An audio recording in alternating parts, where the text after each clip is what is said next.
Et salut à tous, c'est Guigui. Aujourd'hui, on va voir comment vérifier l'intégrité d'un fichier en calculant la somme de contrôle d'une clé de chiffrement SHA-256. Et avant de faire la pratique, je vais vous expliquer quand même ce que ça veut dire. Alors, on est parti pour une petite présentation.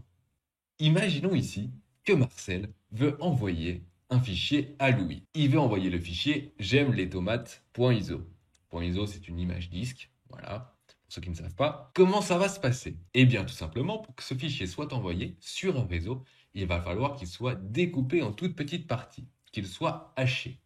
D'accord? Il ne va pas être envoyé en une seule fois, il va être envoyé en paquets. C'est comme ça que ça fonctionne avec les protocoles TCP/IP. Autrement dit, c'est comme ça que ça fonctionne sur n'importe quel réseau. Si je veux envoyer une image ou n'importe quoi, elle va être découpée en petites parties, elle va être hachée. Et comment c'est haché? Eh bien justement, ça va être haché avec un algorithme de hachage. Et ici, l'algorithme, c'est l'algorithme SHA-256 qui nous intéresse. Donc, comme on peut le constater, mon fichier va être haché au début et ça va me donner une somme de contrôle. Comme c'est un algorithme mathématique, on va pouvoir calculer la somme de contrôle calculée à partir de la clé de chiffrement. C'est pas important de comprendre tout, mais c'est juste important de comprendre la notion qu'on peut calculer cette somme de contrôle.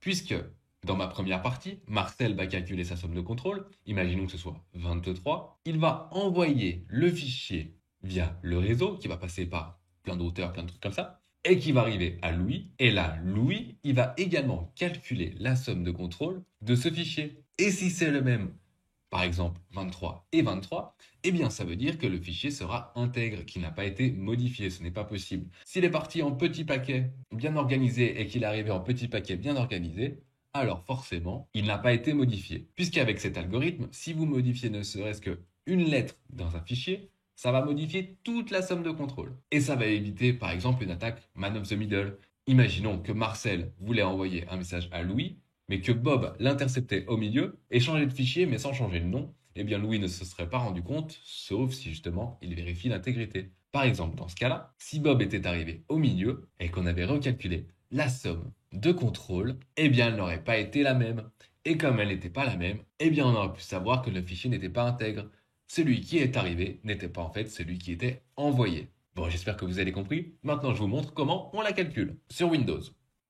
Imaginons, je veux calculer la somme de chiffrement de ce fichier-ci. Planning, voilà, c'est un fichier PDF. N'importe quel fichier, ça fonctionnera de toute façon, puisque ce n'est pas le format du fichier qui va changer la manière dont il va être envoyé. Je me mets donc dans le dossier où se trouve le fichier et je vais ouvrir ici le terminal de commande PowerShell. Si vous faites juste un clic droit et que vous ouvrez dans le terminal, ça ne fonctionnera pas. Si vous affichez plus d'options, ça ne fonctionnera pas non plus, parce qu'il n'y aura pas le PowerShell pour que le PowerShell fonctionne.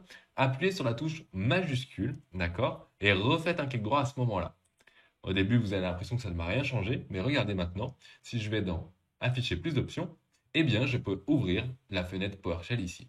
Ok, je l'ouvre. Voilà, parfait. On vérifie qu'on est bien au même endroit. Donc ici, je me trouve sur C, User, Guide, Desktop, exemple. Pour être sûr, je clique ici une fois. Hop, C, User, Guide, Desktop, exemple. Ok, on est bien au même endroit. Et maintenant, je vais rentrer une commande que je vous mettrai bien sûr dans la description parce que sinon celle-ci, vous n'allez pas la connaître par cœur. Vous allez rentrer cette commande-ci. Donc vous faites un copier-coller, ça marche très bien. Et ensuite, vous allez changer le nom du fichier pour lequel vous voulez calculer la somme de contrôle. Ici, il n'y en a qu'un, c'est planning. Donc je vais aller avec mes flèches, me balader dans ma ligne de commande. Je vais supprimer le filename.iso, d'accord? Je supprime là. Et ensuite, je vais appuyer sur ma touche tabulation. Ma touche tabulation va pouvoir me permettre d'aller naviguer à l'intérieur de mon dossier de fichier en fichier sans faire d'erreur. Sinon, vous auriez pu tout simplement marquer effectivement planningdsh.pdf avec des guillemets. Mais si vous appuyez sur la touche tabulation, au moins vous êtes sûr qu'il n'y a pas d'erreur. Ok? Ensuite, tout simplement, j'appuie sur Entrée. Et voilà, il me dit bien qu'avec l'algorithme SHA-256, ça me donne cette clé de hachage. Bon, tout à l'heure, je vous ai fait un exemple avec 23. C'était un exemple, bien sûr, très simplifié pour que vous puissiez comprendre. Ce que je vais faire, c'est que je vais prendre ceci, d'accord? Et je vais le copier. Pour le copier, ici, on va faire un clic droit, tout simplement. On est sur le PowerShell. Et maintenant, je vais vouloir dire, je veux vérifier si cette clé est égale à une autre. Et bien, tout simplement, je vais mettre des guillemets, d'accord? Je vais coller ma clé, soit avec coller, soit avec un clic droit aussi. Ensuite, je vais dire égal, donc je vais mettre moins EQ comme equal. Incroyable mon anglais, je sais. Et ensuite, ben, je vais mettre des guillemets et ce que je veux comparer. Là, je vais remettre la même chose, hein. Je vais pas m'amuser à la rentrer manuellement. J'appuie sur Entrée et simplement, il me donne le résultat. Voilà, true, qui veut dire que c'est vrai, tout simplement. Donc que c'est juste, que les deux sont bien égaux.